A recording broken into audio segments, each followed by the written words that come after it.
Depuis l'arrivée à la tête de la FECAFOOT, du meilleur neuf de tous les neufs de l'histoire du football, du joueur africain le plus titré, des camps se sont formés, des choses se sont dites, des livres ont fait des parutions, des débats de télévision, en un point fini, pour parler de lui.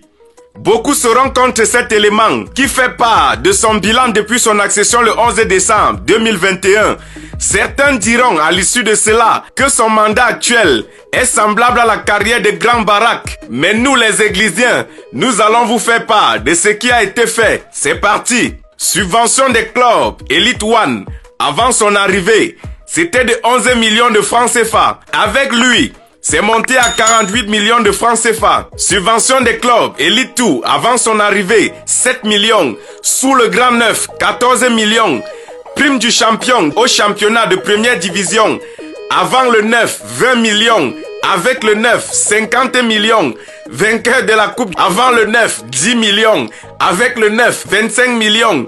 Salaire des joueurs, football masculin. Avant le 9, néant. Avec le 9, 200 000 et 100 000 francs CFA. Salaire des joueuses. Avant le 9, 25 000. Avec le 9, 50 000. Indemnité de préformation. Avant le 9, néant. Et avec le 9, 1 500 000. Lions indomptables officiels, prime mondiale. Avant le 9, 45 millions. Avec le 9, 60 millions de francs CFA. Innovation avant le 9, aucune innovation. Avec le 9, naissance d'un trophée de champion. Ballon d'or camerounais, trophée des régions. Naissance d'une coupe du Cameroun dames. Infrastructure avant son arrivée, rien du tout. Avec l'arrivée du 9, on connaît une construction en cours du stade de Bamenda. Construction du stade à proximité de Kousséri. Parachèvement du centre technique de la FECAFOOT. Construction de l'hôtel des Lions indomptables à l'intérieur du centre technique de la FECAFOOT. Réhabilitation du centre d'excellence de la CAF. Relance du chantier du siège de la FECAFOOT à Ouada. La sélection nationale masculine et féminine jouit d'un contrat avec One All Sport, Orange Cameroun, Boisson du Cameroun, OneXBet, MTN Cameroun, Tiof, Camtel, Tradex, UBA Cameroun SA. La gestion du personnel. Avant son arrivée, l'effectif de la FECAFOOT était constitué à 95% de bénévoles et stagiaires. Avec l'arrivée du 9, tout le monde a été contractualisé et peut faire carrière à la fédération.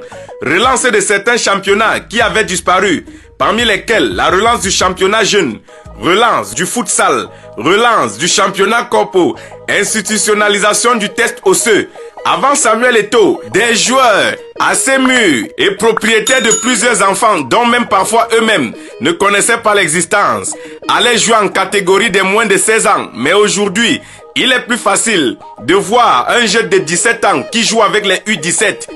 Avec tout ceci, certains trouveront toujours la force et le courage de sortir de leur maison pour aller s'asseoir dans les plateaux de télévision, dans des chaînes de radio, pour dire que le mandat de Samuel Eto'o n'est pas différent d'un opposant camerounais, que celui qui n'est pas d'accord avec tout ce qui a été susdit plie bagage et s'en va s'installer définitivement au Canada. Nous sommes ensemble pour la suite.